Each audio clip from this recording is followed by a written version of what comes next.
ನಮಸ್ಕಾರ, ನೀವು ನೋಡ್ತಾ ಇದ್ದೀರಾ ಸುಮನ್ ಟಿವಿ ಕನ್ನಡ. ನಾನು ಮಹೇಶ್ ಎಂ ದಂಡು.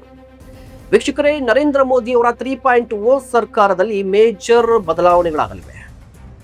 ಕ್ಯಾಬಿನೆಟ್ ಸರ್ಜರಿಗೆ ಮುಂದಾಗಿದ್ದಾರೆ ನರೇಂದ್ರ ಮೋದಿ ಅವರು. ಹಾಗಾದ್ರೆ ಅಮಿತ್ ಶಾ ಅವರು ಉಪ ಪ್ರಧಾನಿಗಳಾಗ್ತಾರಾ?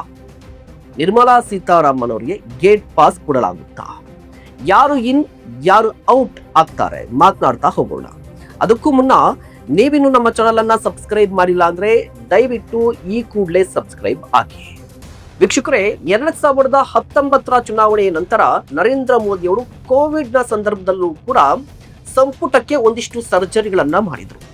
ಒಂದಿಷ್ಟು ಹೊಸಬರನ್ನ ಸೇರಿಸಿಕೊಂಡಿದ್ರು. ಈಗಾಗಲೇ ಅಸಮಾಧಾನಗೊಂಡಿದ್ದಂತಹ ಸಚಿವರು ಅಥವಾ ಸಾರ್ವಜನಿಕವಾಗಿ ಅಥವಾ ಟ್ರ್ಯಾಕ್ ರೆಕಾರ್ಡ್ ಕರೆಕ್ಟ್ ಆಗಿ ಇಲ್ಲದೆ ಇರುವಂತಹ ಸಚಿವರಿಗೆ ಕೋಕನ್ನ ಕೊಟ್ಟಿದ್ರು.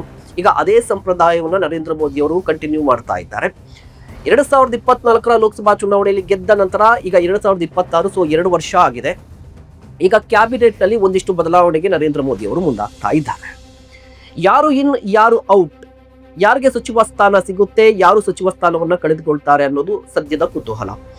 ಅದಕ್ಕಿಂತ ದೊಡ್ಡ ವಿಚಾರ ಏನು ಅಂತ ಹೇಳಿದ್ರೆ, ಈ ರಾಷ್ಟ್ರೀಯ ಮಾಧ್ಯಮಗಳಲ್ಲಿ ಒಂದಿಷ್ಟು ಚರ್ಚೆ ಆಗ್ತಾ ಇರುವಂತ ಇಂಪಾರ್ಟೆಂಟ್ ವಿಚಾರ ಏನು ಅಂತ ಹೇಳಿದ್ರೆ, ಅಮಿತ್ ಶಾ ಅವರು ಈ ಬಾರಿ ಉಪ ಪ್ರಧಾನಿಗಳು ಆಗ್ತಾರೆ ಅಂತ ಹೇಳಿ. ಇದು ನಿಜವಾಗ್ಲೂ ಸಾಧ್ಯನಾ?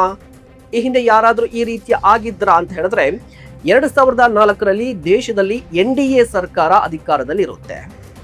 ಆಗ ಅಟಲ್ ಬಿಹಾರಿ ವಾಜಪೇಯಿ ಅವರು ಪ್ರಧಾನಿಗಳಾಗಿರ್ತಾರೆ.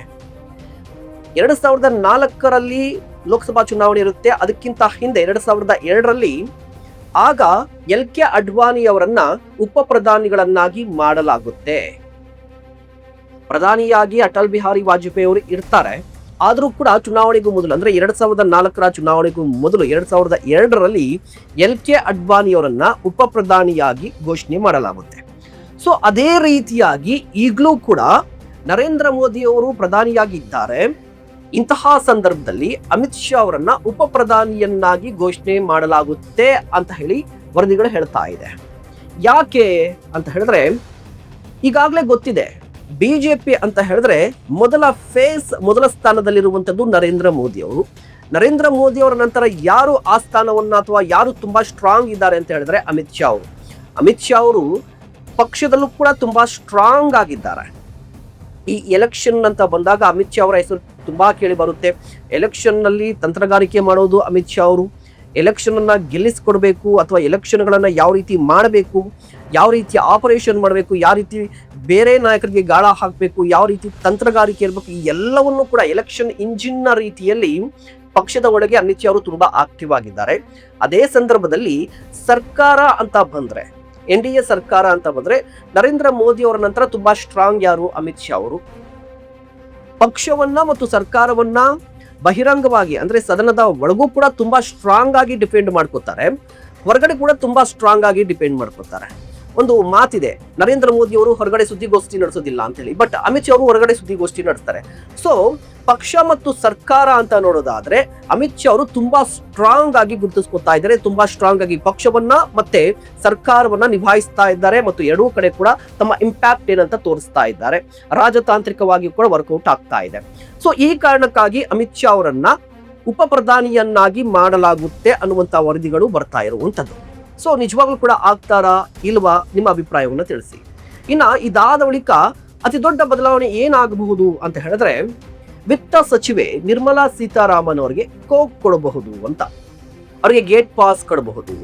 ರೀಸನ್ ಏನು ಅಂತ ಹೇಳಿದ್ರೆ, ಈಗ ನರೇಂದ್ರ ಮೋದಿ ಅವರ ಆರ್ಥಿಕ ನೀತಿ, ಈ ಸರ್ಕಾರದ ಆರ್ಥಿಕ ನೀತಿಯ ಬಗ್ಗೆ ಒಂದಿಷ್ಟು ಟೀಕೆಗಳು ವ್ಯಕ್ತವಾಗ್ತಾ ಇದೆ. ದರ ಏರಿಕೆ ಬಗ್ಗೆ ಟೀಕೆಗಳು ವ್ಯಕ್ತವಾಗ್ತಾ ಇದೆ. ಸೊ ನಿರ್ಮಲಾ ಸೀತಾರಾಮನ್ ಅವರು ಸುದ್ದಿಗೋಷ್ಠಿ ನಡೆಸುವಂತಹ ಸಂದರ್ಭದಲ್ಲಿ ಅವರ ಭಾಷೆಯ ಬಗ್ಗೆಯೂ ಕೂಡ ಒಂದಿಷ್ಟು ಟೀಕೆಯನ್ನ ವ್ಯಕ್ತಪಡಿಸಿದ್ರು ಹಿರಿಯ ಪತ್ರಕರ್ತರು.